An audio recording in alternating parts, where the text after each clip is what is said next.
silakan untuk teman saya mengajukan beberapa pertanyaan untuk Bapak. Bapak, di sini kami akan bertanya dengan bagaimana demokrasi yang ada di Indonesia menurut Bapak. Jadi yang pertama-tama demokrasi kita di Indonesia ini sudah terkenal menganut demokrasi Pancasila, dan sistem kita ini kan memang masih dalam perdebatan apakah sistem presidensial atau parlementer, ya kan?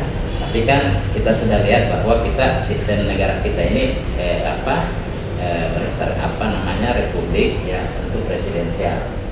Nah, tetapi pada prinsipnya demokrasi kita di Indonesia ini sudah berjalan cukup bagus. Namun beberapa hal yang masih kurang, yang pada prakteknya dengan khususnya di undang-undang pemilu maupun pilkada itu masih cukup banyak kasus-kasus yang ketika dalam prakteknya itu tidak relevan dengan undang-undang. Seperti itu. Jadi pada prinsipnya demokrasi kita di Indonesia sudah cukup berjalan baik. Kemudian Bapak, apa visi misi dari partai PAN ini?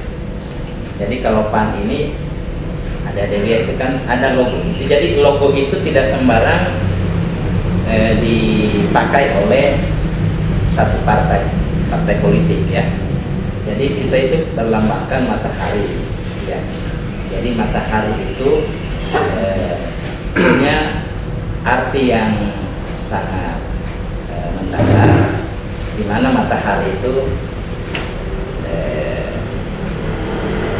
tidak pernah dia itu memilih, ya. Jadi tidak pernah memilih siapa yang dia perangi, ya kan? Jadi itu PAN kita, dia bersinar tidak melihat kelompok atau golongan, ya. Jadi PAN itu memang di dalam anggaran dasar anggaran rumah tangga partai PAN itu, bahwa logo partai PAN itu disimbolkan dengan matahari menyinari semua kalangan, ya, dan selalu memberi manfaat, karena matahari itu punya, ya, kalau ada dari ilmu kesehatan, dia memberi cahaya untuk kehidupan. Dan kita mempunyai semboyan, PAN itu bantu rakyat dan selalu terdepan. Nah, itu. Ya, seperti itu.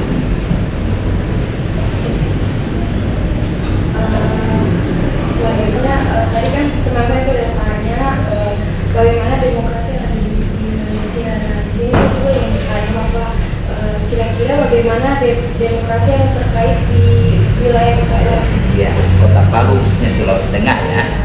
Ya, jadi pertama kita kan ini DPW, ya. Jadi di tingkatan partai kita ini ada dan di sini adalah Dewan Pimpinan Wilayah. Jadi kita mencakup 13 kabupaten, 1 kota Sulawesi Tengah, kan?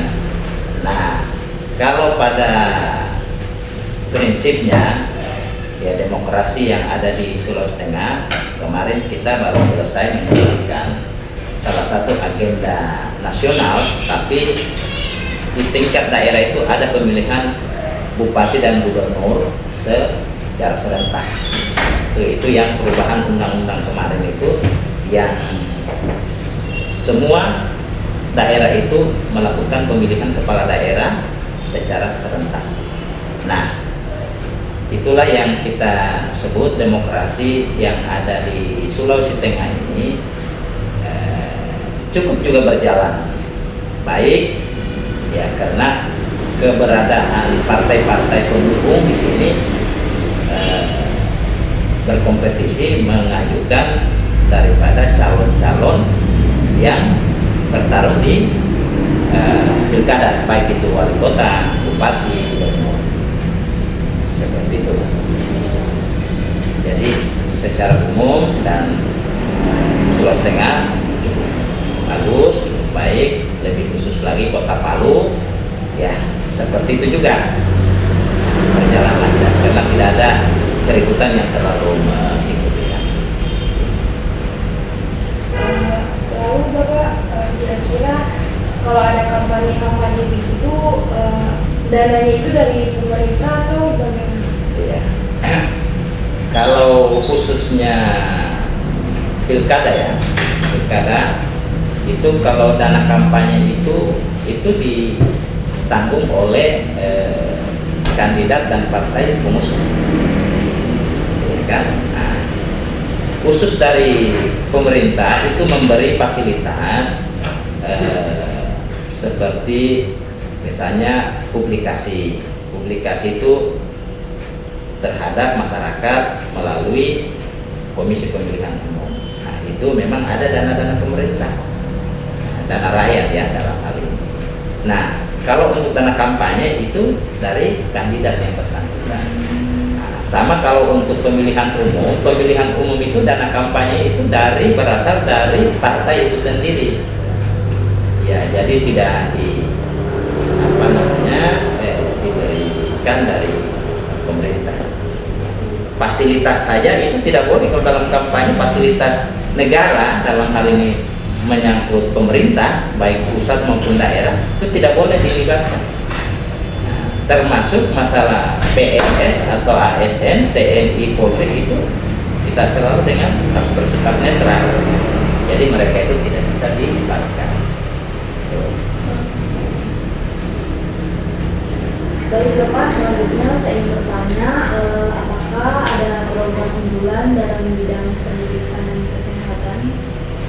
Ya, jadi di setiap partai politik kita itu punya program, ya, baik program jangka panjang, jangka menengah maupun jangka pendek.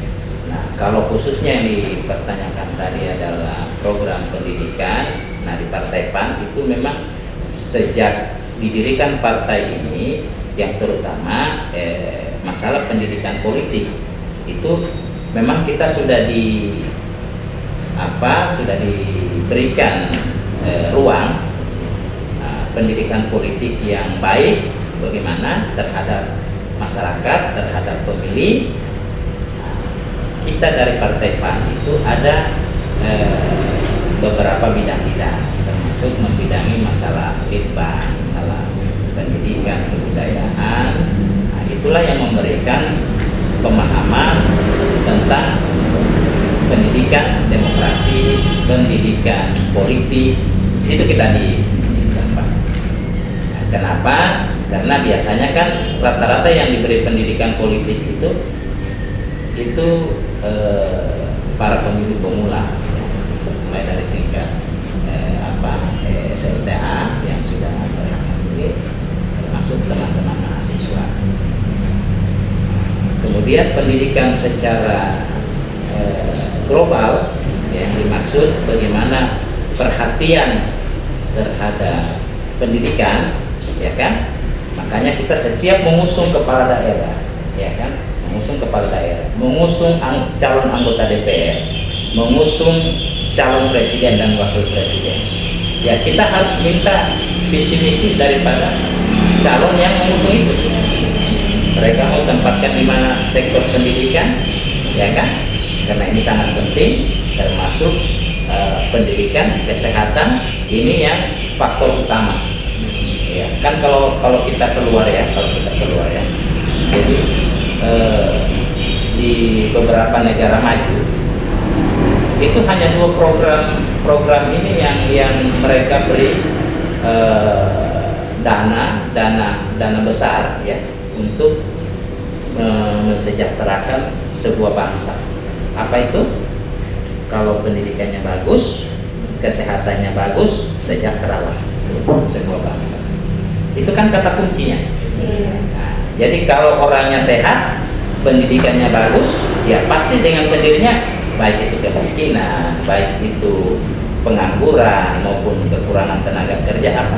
Kalau pada tingkat proses itu sudah bagus, dia kan negara-negara maju itu kan begitu deh. Nah, cuma masih ada yang kurang kita di negara kita khususnya. Kalau di negara-negara yang sudah kategori maju itu pendidikan dan kesehatan itu kan semua pada gratis. Nah, itulah tujuan kita juga memilih pemimpin. Nah, termasuk sampai di Sulawesi Tengah, bahkan kemarin ini gubernur kita sekarang ini kan sudah membuat satu program beasiswa, ya kan? Nah, itu bentuk perhatian pemerintah dalam hal ini di sektor pendidikan dan kesehatan.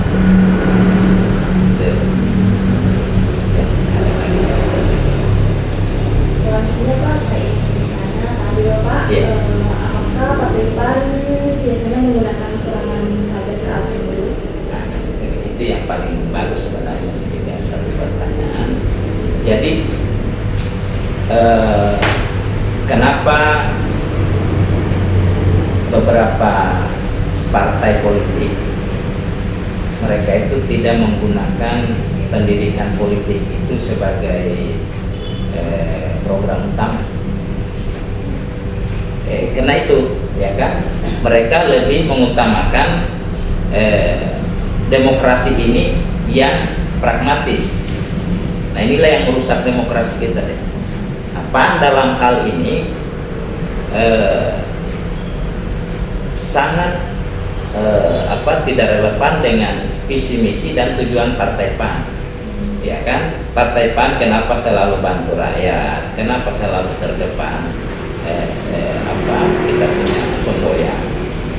Makanya dalam beberapa kasus di pemilu kemarin ya, pilpres maupun pemilihan anggota legislatif itu yang tersangkut dengan masalah money politik itu ya kan, sebenarnya serangan pajak itu kan hanya bahasa kalimat yang berkembang ya secara ini, tapi yang lebih lebih spesifik itu namanya money politik ya. Jadi dalam proses demokrasi, kalau yang namanya sudah diberikan budaya itu kepada masyarakat kita dengan kata-kata, apalagi dengan prakteknya serangan pajar, ya yang akan muncul itu kerusakan demokrasi. Ya, contoh misalnya deh ya, saya ini kan kemarin calon anggota legislatif provinsi dari Dapil Parigi Motong. Ya. Kenapa kursi kita di sana tidak dapat? Karena memang dibuat seperti itu. Caleg-caleg kita itu yang tidak punya duit, dihabisi. Jadi kita berusaha memberikan pemahaman kepada masyarakat, ya kan, bahwa yang pilihan Anda hari ini 2-3 menit di bilik suara TPS itu menentukan masa depan 5 tahun daerah kita, termasuk nasib. Tapi itu hilang dengan yang seperti tadi, tiba-tiba serangan pajak. Karena itu pada saat-saat tertentu orang yang tidak dikenal dan yang tidak mempunyai visi misi untuk membangun daerahnya dikalahkan hanya dengan serangan pajak atau money politik. Nah, ini penyakit, dan kita itu sebenarnya sudah berusaha untuk mau melakukan upaya-upaya seperti itu, tapi ya partai-partai yang katakan dia punya caleg itu punya duit itu mereka tiba-tiba muncul, kok anggota DPR ini tidak ditahu siapa, ternyata dia punya duit, serangan pada sana. Tapi kalau khususnya Partai PAN, kami memang sudah jauh-jauh hari sudah memberikan pendidikan politik. Kalau dia jadi berarti benar-benar memperjuangkan rakyat, dan kalau dia tidak jadi hanya karena persoalan money politik, ya kita tidak menyesal juga. Nah, tapi ingat, Sulawesi Tengah dari 7 anggota DPR RI di parlemen sana, nah ini juga harus saya sampaikan sama dia, ada partai yang punya kursi di kabupaten, kota, dan provinsi itu cukup banyak. tetapi tidak mempunyai kursi di parlemen pusat. Itu juga dianggap sesuatu yang ketidakberhasilan partai, karena yang dihitung itu di parlemen pusat sana. Nah, PAN dari sekian puluh partai, alhamdulillah PAN ini punya satu anggota DPR RI dari Sulawesi Tengah. Walaupun kita di provinsi hanya 2 kursi. Nah, kenapa? Karena memperjuangkan aturan undang-undang apa segala macam itu diputus dan dibuat di DPR RI sana. Itulah kesyukurannya kita partai PAN. Menyangkut masalah ini, pertanyaannya ada satu ini, ini sudah bukan rahasia umum. Masyarakat kita juga seakan-akan tidak mau tahu, barangkali mau jadi apa ini daerah, ini negara. Yang penting bahasa mereka bukan masa depan, bukan yang akan datang, tapi yang di depan sekarang ini yang mereka butuhkan. Nah, itu yang kita harus. Nanti ada tidak ditahu ya, siapa tahu ada nanti satu waktu ini akan ikut dalam jadi pemain. Contoh saja, Ibu Reni itu kan direktur salah satu rumah sakit. Iya. Ya, kenapa jadi terjun di dunia politik? Nah itu, jadi tidak harus ya. Contoh di PAN ada di beberapa daerah itu dia seorang perawat, jadi anggota DPR, ya kan? Dia masih honor, tapi mungkin dia di daerahnya itu punya potensi dan dikenal dia, dan dia punya ini, dia apa namanya kalau petugas ke desa-desa itu deh, biasanya kan ada petugas kesehatan apa ya, kader ya, seperti ke polindes begini. Nah itu dia punya kerja, itu kita punya anggota DPR salah satu di Sulawesi Tenggara, dia itu hanya honorer Anda, cuma begitu apa namanya di pencalekan dia diminta sama masyarakat yang dimana daerah-daerahnya dia kunjungi, dia tanpa dibayar apa ini kan, ternyata dia terpilih dan punya suara ribuan. Artinya ketika dia seperti itu, dia jadi anggota DPR, betul-betul dia memperjuangkan aspirasi masyarakat, karena dia juga diusung oleh masyarakat itu sendiri, bukan bermain duit, karena dia tidak mungkin dia main duit, kasihan dia cuma honorer. Nah itulah jadi tidak harus jadi partai politik ini beda dengan di birokrasi deh. Kadang di birokrasi kalau mau mencapai jadi kepala dinas itu tidak gampang, dia harus melalui jenjang baik jabatan baik maupun pendidikan. Mau jadi kepala seksi saja itu susahnya mereka jenjang tertentu. Tapi di partai politik hari ini ada mahasiswa, besok ketika pemilihan bisa jadi sudah anggota DPR. Itu kalau di partai politik. Jadi di partai politik itu tidak ada yang tidak mungkin. Dan ketika misalnya katakan jadi anggota DPR, itu saja sudah dengan kalau di kabupaten atau katakan di Kota Palu, kita punya posisi itu sudah sejajar dengan wali kota, karena kita bisa meng-hearing wali kota, kita bisa mengetuk palu anggaran yang diajukan oleh pemerintah. Nah, itu kelebihannya, karena di DPR itu punya hak tiga anggota, hak anggota DPR. Ini ada perlu tahu juga, karena ini menyangkut masalah demokrasi kan. Kenapa saya bilang itu DPR itu punya peran penting? Pertama, punya hak namanya budgeting. Budgeting itu anggaran. Jadi mereka yang melakukan musyawarah dengan pemerintah, mau misalnya anggaran sama dengan ini, anggaran pendidikan untuk 200 miliar lebih untuk beasiswa ini, itu tidak serta-merta gubernur bilang ini saya ajukan langsung disetujui, tidak, itu harus disetujui oleh DPR provinsi. Kalau gubernur, kalau wali kota ya DPR kota, kan harus disetujui dulu. Nah, itu haknya, hak budgetingnya. Kemudian ada namanya hak pembuat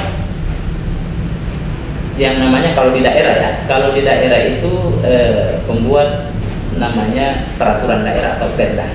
Kalau di pusat itu pembuat undang-undang, ya kan, itu haknya. Jadi setiap kepala daerah mau melaksanakan kegiatan program harus ada perda. Kalau tidak ada perda nggak boleh. Kemudian yang itu namanya yang hak yang ketiga, nah itu sudah yang namanya dia punya kewenangan hak kontrol atau monitor. Jadi begitu ada program pemerintah yang dijalankan, haknya kita lagi sebagai anggota DPR kita kontrol. Ada korupsi, ada markup, ada penyalahgunaan. Makanya dalam hal ini wali kota, bupati, gubernur, presiden itu hormat juga, harus juga dengan anggota DPR, karena bila mana mereka melakukan kesalahan maka akan diadili oleh DPR. Itulah kalau ada lagi deh pertanyaannya. Artinya saya sudah terlalu jauh ya ke sana, tapi kan tidak apa-apa. Ini kan apa namanya jadi wawasannya adik-adik.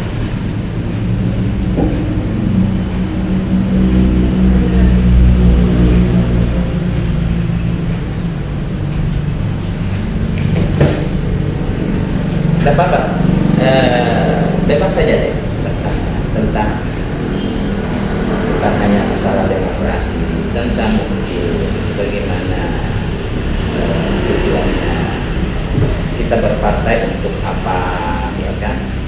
Apakah di partai ini digaji atau enggak, kan bisa semua ditanya. Kan biasa ada bertanya-tanya, itu jadi pengurus partai itu gimana? Apakah digaji atau enggak? Nah, jadi kita di partai politik ini secara sukarela, Jadi kalaupun ada dana-dana partai itu memang diperuntukkan untuk membiayai operasional partai, dan itu diberi bantuan oleh Pemda. Ada yang namanya dana bantuan parpol, ya, bantuan partai politik.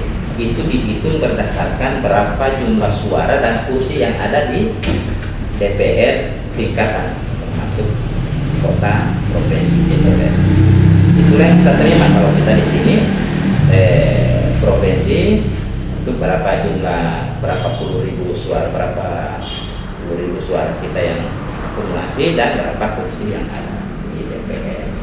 Jadi semua partai itu beda-beda, banyak suaranya, banyak kursinya, banyak yang kita terima. Nah, itulah yang kita jadikan dana operasional. Nanti di tingkat internal apakah memberi honor atau apa itu internal saja. Tapi kalau gaji kan, kecuali anggota DPR. Kalau anggota DPR ya sudah pasti fasilitas gaji apa segala macam. Makanya kita di partai ini masing-masing yang mungkin dia pengusaha, dia mungkin juga wira swasta, nah, asal tidak boleh PNS. Makanya dari situlah penghasilan. Jadi Bapak, kalau misalnya di partai PAN ini bagaimana dia untuk mendukung misalnya ibu dan anak yang di daerah terpencil begitu Pak? Nah itu seperti tadi program pendidikan, ya kan? Nah ini kan juga kita melalui anggota DPR kita yang terpilih. Misalnya di daerah kita kan di Pikoror, ya.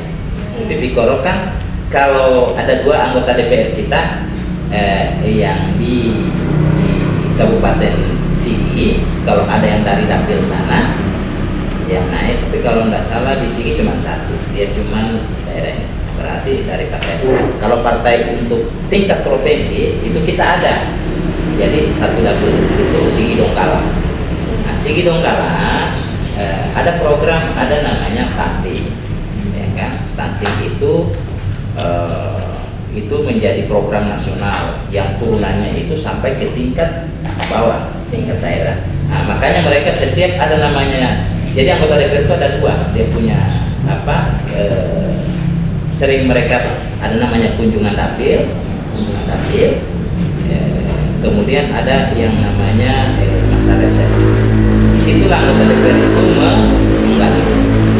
Nah, jadi ada komisi-komisi lagi masukin dia di komisi apa. Kalau dia komisi menyangkut masalah kesejahteraan, ya berarti di komisi bidang kesejahteraan termasuk kesehatan. Kalau komisi A pemerintahan apa, jadi mereka terbagi lagi. Nah, melalui anggota DPR-nya kita itulah yang memberikan data-data kepada pemerintah. Nah, ini temuan kita ketika katakan saya anggota DPR, saya turun ke Pulawi misalnya di Bogor. Oh, ini untuk masalah kesehatan ibu anak yang ada di daerah-daerah terpencil perlu perhatian pemerintah provinsi misalnya. Nah, ini di sana data-datanya misalnya yang kurang gizi, stunting, ini apa segala macam dipasarkanlah ke pemerintah, khususnya dinas kita undang, ada namanya rapat dengar pendapat, ya RDP, rapat dengar pendapat antara instansi yang bersangkutan. Jadi kalau misalnya ada di satu daerah itu masalah kesehatannya, yang itu di rapat dengar pendapat, Pak Kadis kesehatan tolong di program ini di sana.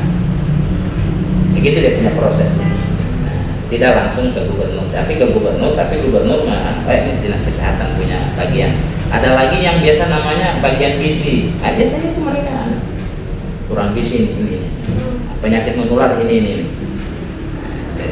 Itu semua ya. Jadi melalui DPR, ya, partai kita ini kalau kita sudah punya anggota DPR, aplikasi dari program kita yang di partai itu sudah lewat DPR.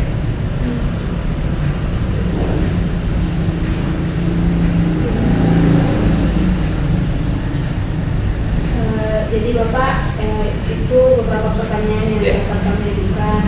Mohon maaf jika mengganggu waktu Bapak. Terima kasih karena sudah bersedia untuk kami